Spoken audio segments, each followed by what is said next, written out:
Welcome. Each of us has brought to our gathering tonight our own unique bundle of holiday burdens and joys, our own unique December challenges and cheer. Welcome to those who arrived with a skip in your step. I saw it. I know it is out there. Those humming Christmas tunes and filled with the holiday spirit. Welcome to those who are celebrating with new family members this year. We celebrate with you. And welcome to those grieving the death of a loved one this holiday season. Your losses leave a hole that cannot be filled with words. Welcome to those families who are arranged differently this year, whether due to distance, work shifts, or circumstance. Welcome to members of our parish who attend on every other Sunday of the year, to those who visit us only on Christmas, and to those attending for the first time. Welcome. Welcome to those of you watching on YouTube. The First Parish in Framingham is a welcoming congregation. We celebrate and welcome people of all sexual orientations, races, ages, gender, identities, abilities, or beliefs. Whoever you are, whomever you love, wherever you are on life's journey, you are welcome here.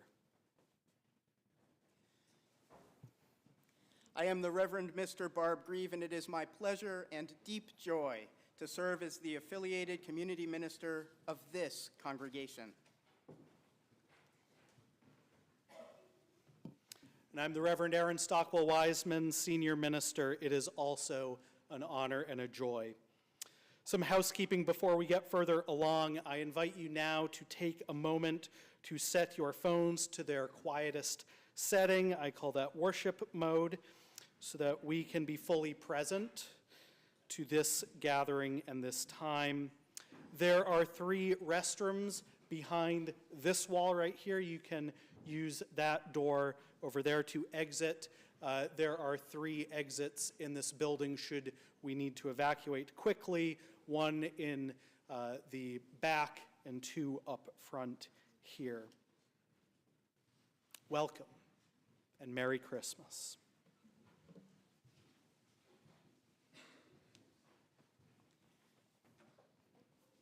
We light this chalice not in opposition to the darkness of the days, but as a lantern by which we may learn the lessons of the cold, of the quiet, of the still things that wait beneath the snow, biding their time until the sun kisses the sleeping hemisphere and births something new into the world.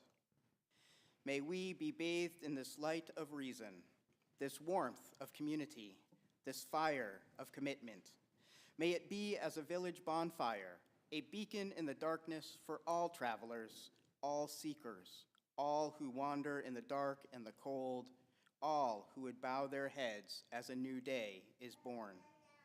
If you have ever felt friendless, ever felt forgotten, if you carry a secret pain only the mystery can name, if love is singing like a bird in your heart, if you absolutely cannot wait any longer for the dawn, come, gather, feel, listen, be, become. Belong here now in this sacred space, made of questions and wrapped in love. And tonight, we also light all of the candles of our Advent wreath.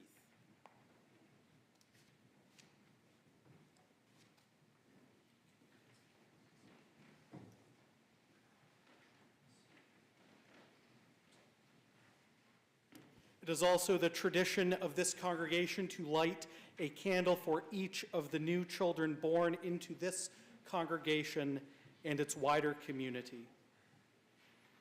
Maxwell Colston Skog, Rory Griffith Dotsman, and newly welcomed to the world today at noontime, Daphne Sophia Mark.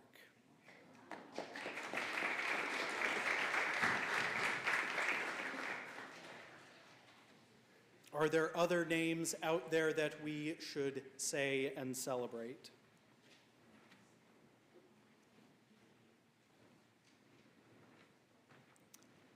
Each night a child is born is a holy night, a time for singing, a time for wondering, a time for worshiping.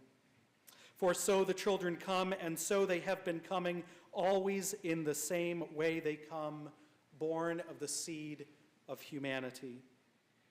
No angels herald their beginnings, no prophets predict their future courses, no wise men or wise ones see a star to show where to find the babe that will save humankind. Yet each night a child is born is a holy night. Parents sitting beside their children's cribs feel the glory in the sight of a new life beginning. They ask, where and how will this new life end, or will it ever end? Each night a child is born is a holy night, a time for singing, a time for wondering, and a time for worshiping.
Our first reading is The Risk of Birth by Madeline Lingle, and Anna Caruso will read.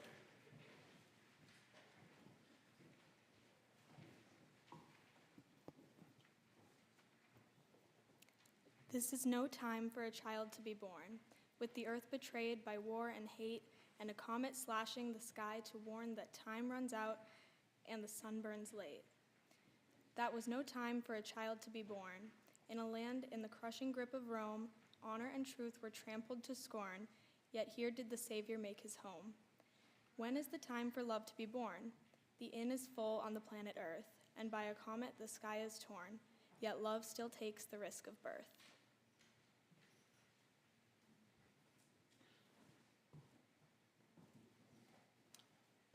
I invite you to rise in body or spirit, both work just fine, to sing our opening carol, O Come All Ye Faithful.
Our next reading is Magnificat by Christina Hutchins.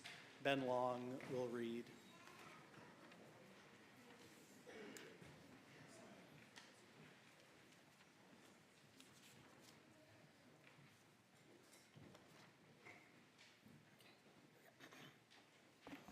Okay.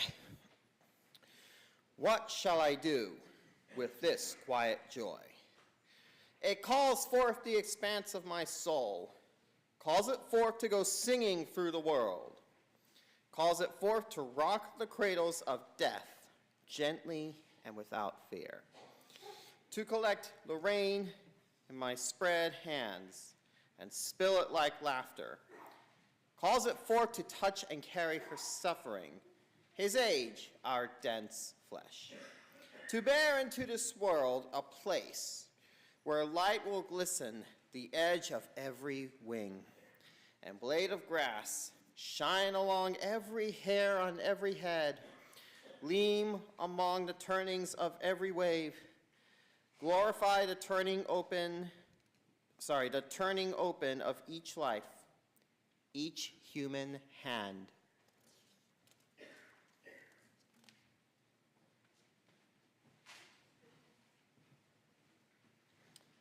And now we will rise once again in body or spirit to sing Angels We Have Heard on High.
chapter 2, verses 1 through 14. And it came to pass in those days that there went out a decree from Caesar Augustus that all the world should be taxed. And this taxing was first made when Cyrenius was governor of Syria. And all went to be taxed, every one into his own city. And Joseph also went up from Galilee, out of the city of Nazareth, into Judea, unto the city of David, which is called Bethlehem, because he was of the house and lineage of David, to be taxed with Mary, his espoused wife, being great with child. And so it was that, while they were there, the days were accomplished that she should be delivered. And she brought forth her firstborn son, and wrapped him in swaddling clothes, and laid him in a manger, because there was no room for them in the inn.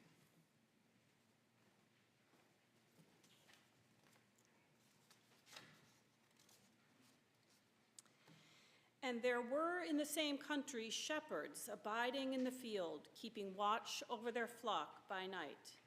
And lo, the angel of the Lord came upon them, and the glory of the Lord shone round about them, and they were sore afraid. And the angel said unto them, Fear not, for behold, I bring you good tidings of great joy, which shall be to all people. For unto you is born this day in the city of David a Savior, which is Christ the Lord. And this shall be a sign unto you. Ye shall find the babe wrapped in swaddling clothes, lying in a manger. And suddenly there was with the angel a multitude of the heavenly host, praising God, and saying, Glory to God in the highest, and on earth peace, goodwill toward all.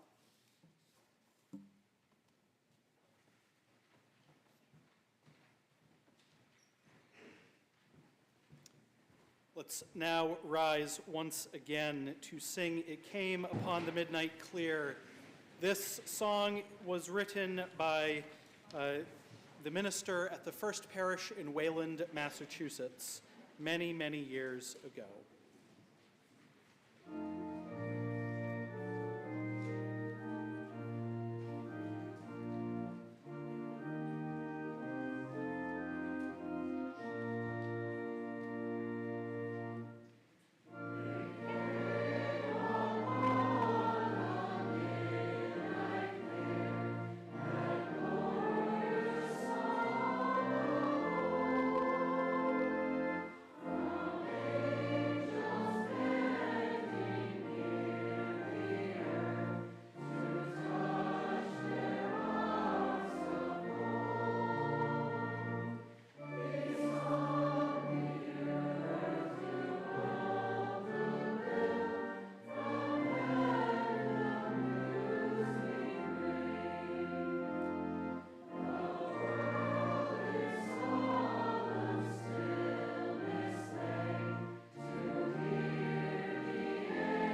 Matthew chapter 2, verses 1 through 12. After Jesus was born in Bethlehem in the territory of Judea during the rule of King Herod, Magi came from the east to Jerusalem. They asked, "Where is the newborn King of the Jews? We have seen his star in the east, and we have come to honor him." When King Herod heard this, he was troubled, and everyone in Jerusalem was troubled with him. He gathered all the chief priests and the legal experts and asked them where the Christ was to be born. They said, "In Bethlehem of Judea, for this is what the prophet wrote."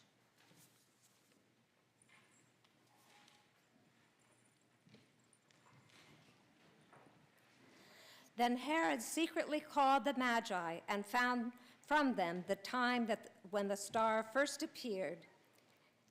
He sent them to Bethlehem, saying, "Go and search carefully for the child.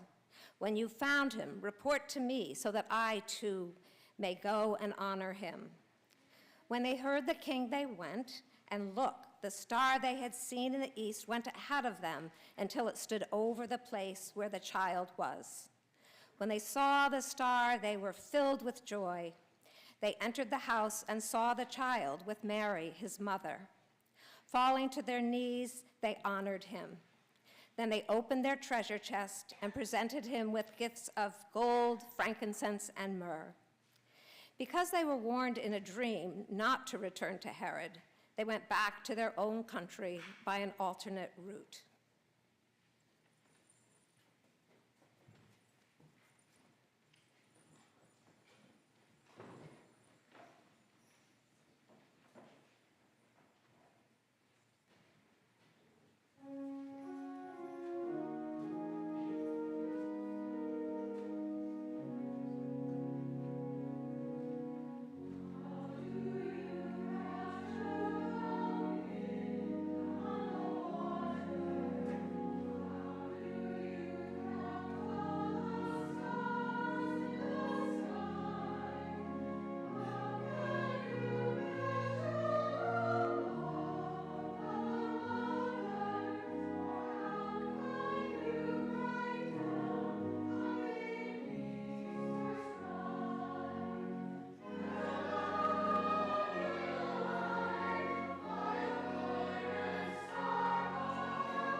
In that story told long ago, gifts were given to the baby Jesus by those magi who traveled from afar.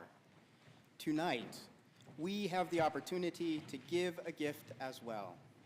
Every now and then, our congregation receives a phone call from someone asking for gas assistance, rent assistance, grocery assistance, or money to buy Christmas gifts.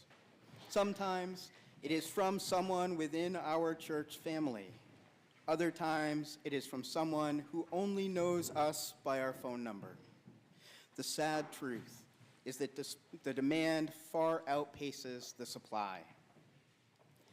I want you to imagine with me a world where we are able to offer some assistance to all in need.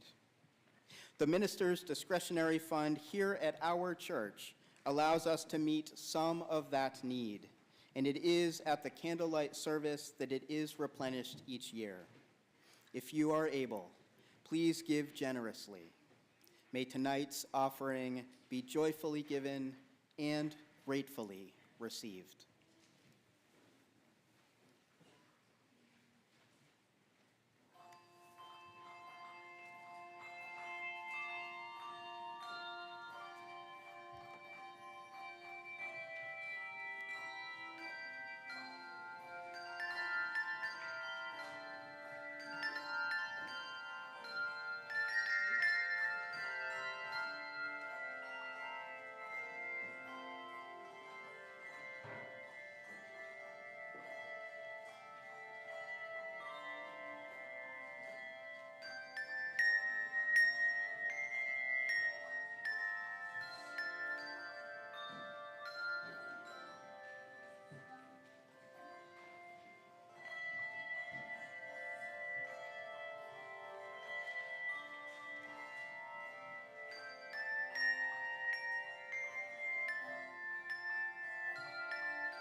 If we had to create the Christmas story from scratch, what would we include? What would we say? Where would we put it? Where should we start? Which characters would we include in this story? I have a pretty good suspicion that we would include Jesus in this story, the Son of the Divine, much like all of us, who is born to Mary, an unwed teenage mother. He is born in an inn, we would probably say. Not born in an inn, in the manger, after the innkeeper said there is no room here. We'd probably also say wise men, wise people came from afar after they saw a star. In this story that we tell ourselves about Christmas, as recorded to and passed down to us in the oral tradition, there's one part that is solidified by church Christmas pageants, where we create a story where there is an inn and an innkeeper who says, "Sorry, we are all full." I can just picture some young child in some ragtag clothing and costume saying that with emphatic hand gestures, can't you? But in the story from Luke and Matthew, there is no inn. There is no innkeeper. Most popular translations of the Bible mistranslate the Greek word katalima for inn, when a more accurate translation could really be guest room. So there is no inn, and there is no singular innkeeper either, who looks down at the booking sheet, looks over at the traveling couple, and tells the weary Mary and Joseph, while furrowing his or her brow, says, "Sorry, there's no room." In the oral tradition that unfolds in religious traditions, we have created an innkeeper, someone associated with business, someone with a calloused heart, looking strictly at the numbers coldly, someone else to say, "Sorry, can't sleep here." Why have we created this character, so crucial to our retellings on Christmas Eve? Who then tells them that there isn't space, if not for the innkeeper? They're not in the story, this innkeeper. Who then says no? The citizens of the town? Society? Everybody? You? Why? Why have we created this character? My hunch is that we have created this character to take the pressure off of us. It absolves us of being the bad person who wouldn't find room, who wouldn't let them even sleep in the lobby or the shed or the garage, because we need that cold-hearted innkeeper to be somebody else. I think chances are good the couple tried a lot of places. We think of ourselves as good people who, of course, would open our guest room to someone who was in need of it. But would we? Would we really? I myself would even hesitate to do this. And it's not just the hospitality of hosting a couple with a newborn. There are other acts of hospitality, other acts that are smaller than that we would shy away from. There are experiences of that holy hospitality that we would struggle with. We want to believe that someone else would do such a terrible act, not us. We're good people. Or someone else would say yes to them, so we don't have to. So we have created a character, a someone else in this story. Now, granted, I know that some of you out there are willing to open your homes. You are willing to do what it takes to open your hearts to those who need a welcome. For instance, when Haitian refugee families recently were resettled in Massachusetts, they needed warm clothing to wear because fall and winter were coming. And the folks in this congregation responded with such enthusiasm that the agencies working with them said, we actually couldn't give them all of the clothes that you gave to us. We had to give them to other families. You were too generous. They didn't have the room for all of the clothing. Let's give them to other families who needed it. Now, the ask, blessedly, will not always be housing a family, and it won't always be forever, but there will be asks. When we shy away from acts of hospitality, I wonder, why do we do this? In some cases, there's a very real fear. I don't want to ignore that. Our safety has to be a concern. But I also think we shy away from acts of hospitality because we are afraid of change. We are afraid of what saying yes will do to our lives. We're afraid of giving something up. We're afraid that our houses would be violently swept of their furniture. If possible, can we choose love? Can we open ourselves up to glorify the turning open of each life? Can we use this new power given each night a child is born, which is a holy night, to show mercy, to cast down the mighty from their seats of power, to exalt the humbled and the weak, to feed the hungry, to take away the wealth from the rich and give it to the poor? Just as the possibility to turn away the babe that could save humankind is in each of us, so too is the possibility to reorient the world. So choose wisely.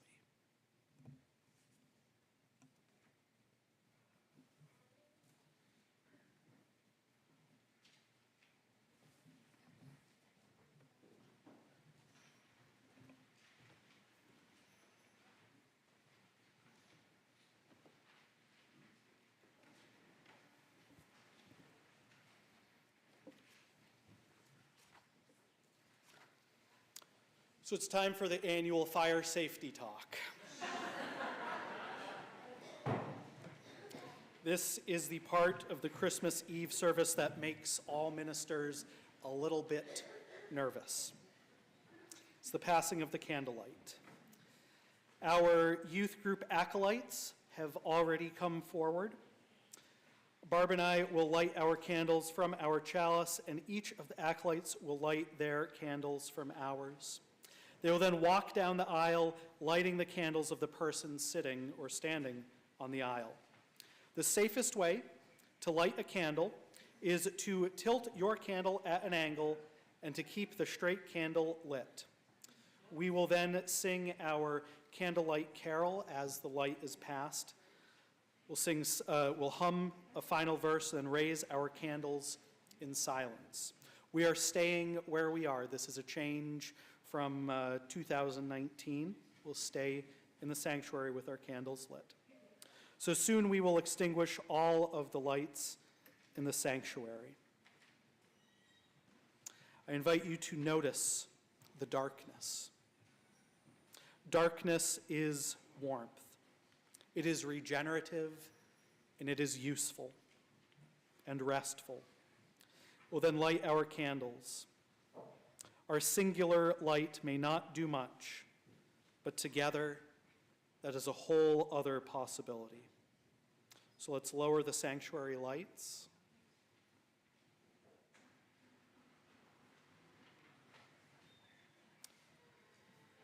Howard Thurman wrote, "I will light candles this Christmas. Candles of joy despite the sadness. Candles of hope where despair keeps watch.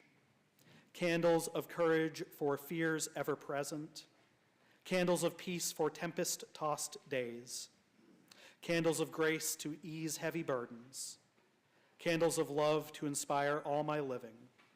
Candles that will burn all night long." I invite you to rise in body or spirit.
Howard Thurman wrote, "When the song of the angels is stilled, when the star in the sky is gone, when the kings and princes are home, when the shepherds are back with their flock, then the work of Christmas begins.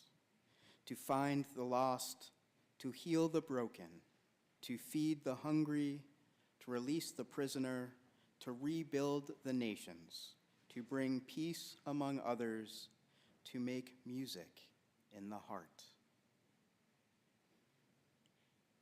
Notice how the candlelight lights this space, lightens the faces of your neighbors. Let us sit in the quiet of this house for just a moment longer.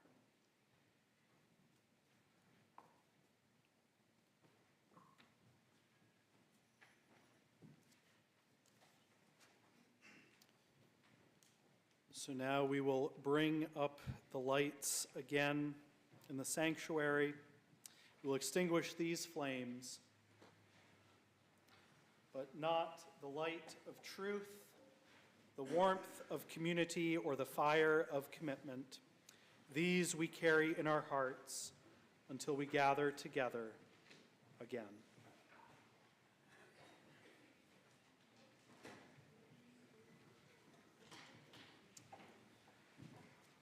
On the day when the weight deadens on your shoulders and you stumble, may the clay dance to balance you.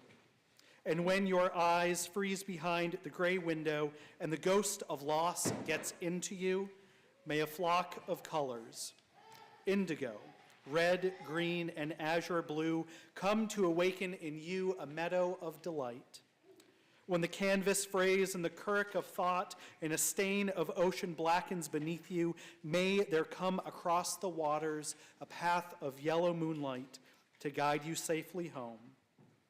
May the nourishment of the earth be yours. May the clarity of light be yours. May the fluency of the ocean be yours. May the protection of the ancestors be yours. And so may a slow wind work these words of love around you, an invisible cloak to mind your life. Merry Christmas. And if you would stay where you are, the bell choir has prepared one final postlude piece.